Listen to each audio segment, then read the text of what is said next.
Olá pessoal, eu sou o professor Max e esta é uma aula de matemática para o sexto ano. Classificação de triângulos.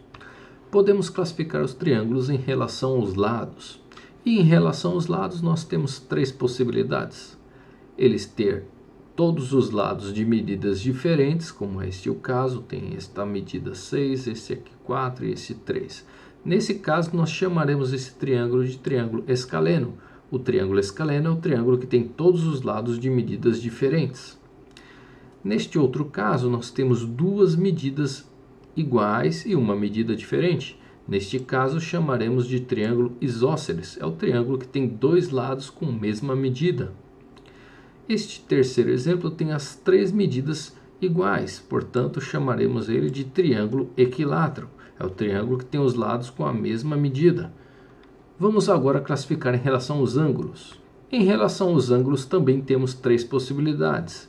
Todos os ângulos com medidas menores do que 90 graus, ou seja, todos os ângulos agudos, e nesse caso chamaremos de triângulo acutângulo, que é este o caso. Nós temos um ângulo de 50, outro de 78,7, um de 51,3. Todos os ângulos aqui são menores do que 90 graus. Todos os ângulos são agudos, portanto, um triângulo acutângulo. Neste caso aqui, nós temos um ângulo de 90 graus. O ângulo de 90 graus faz esse ângulo ter um nome especial. Ele vai ser o triângulo retângulo. São triângulos que possuem um ângulo de 90 graus. Este outro triângulo tem um ângulo maior do que 90 graus, ou seja, um ângulo obtuso. Portanto, esse vai ser um triângulo obtusângulo. O triângulo que tem um ângulo reto vai ser chamado de retângulo. O ângulo que tem o ângulo obtuso vai ser chamado de triângulo obtusângulo. Agora vamos fazer exercícios com este tema. Temos aqui um triângulo e temos que classificar ele em relação aos lados e aos ângulos. Então vamos lá.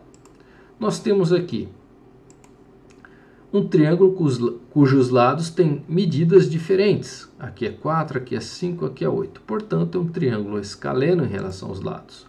Todos os lados têm medidas diferentes.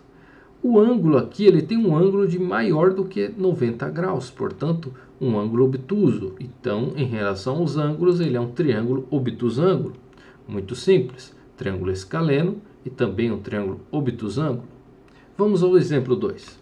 No exemplo 2, nós temos um triângulo cujas três medidas são iguais, né? Se ele tem as três medidas iguais, então ele é um triângulo equilátero. E os ângulos aqui dentro são todos menores do que 90 graus, são todos ângulos agudos, portanto é um triângulo acutângulo. Já classificamos em relação aos lados e em relação aos ângulos. Vamos ao próximo exemplo. No próximo exemplo nós temos um triângulo que tem dois lados com a mesma medida, portanto é um triângulo isósceles. E temos aqui um ângulo quadradinho, esse ângulo quadradinho representa o ângulo de 90 graus, portanto temos um triângulo retângulo. Vamos ao quarto e último exemplo. Temos aqui um triângulo cujas três medidas são diferentes, portanto, novamente um triângulo escaleno. E os ângulos, temos um ângulo de 90 graus, portanto, um triângulo retângulo. E essa então foi nossa aula de classificação de triângulos. Até mais!